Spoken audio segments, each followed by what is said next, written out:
We kennen waarom zien op een record warme peeske, maar ik wat zinneskin noemen belangrijk een record. En de droogte vol op. En die droogte zet van de week wel terug. Er komt even wat rein, maar dat zal nog net volle wezen. Wel, joen en vannacht een heldere nacht. En temperaturen tussen de 6 en de 10 graden. De hegere temperaturen op de eiland. En de wind uit het noorden en noordoosten waai zwak of matig. Morgen een oorwaartype mensen, dat zal een wind wezen. 14 en 15 graden op de eiland. Op het Versteloon altijd nog zo'n 16 zonnetje. Nou, op plakken nog 18 graden. En de heegste temperaturen in het zuidoosten van de provincie. Ja, de wind die zal sterk worden. Matig en krachtig uit het noorden en het noordoosten waai.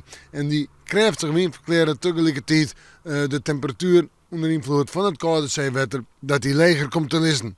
Wel, het vooruitzicht. Baasje, ik heb er een beetje rein. Liets beetje rein. Temperatuur 15 graden. Toonsje, ik denk dat we uitkomen zometeen bij de 17 graden heen. Nog altijd een liets beetje rein. En dan vrijdag is het weer simmer. Ja. 20 graden, bewolking, zinnen en de wind wat meer. Waarom naar het oosten ta. Nou ja, Koninginnedag zal ik warm vinden als ik het sabbatjoch. We moeten morgen maar weer even in het waarsje.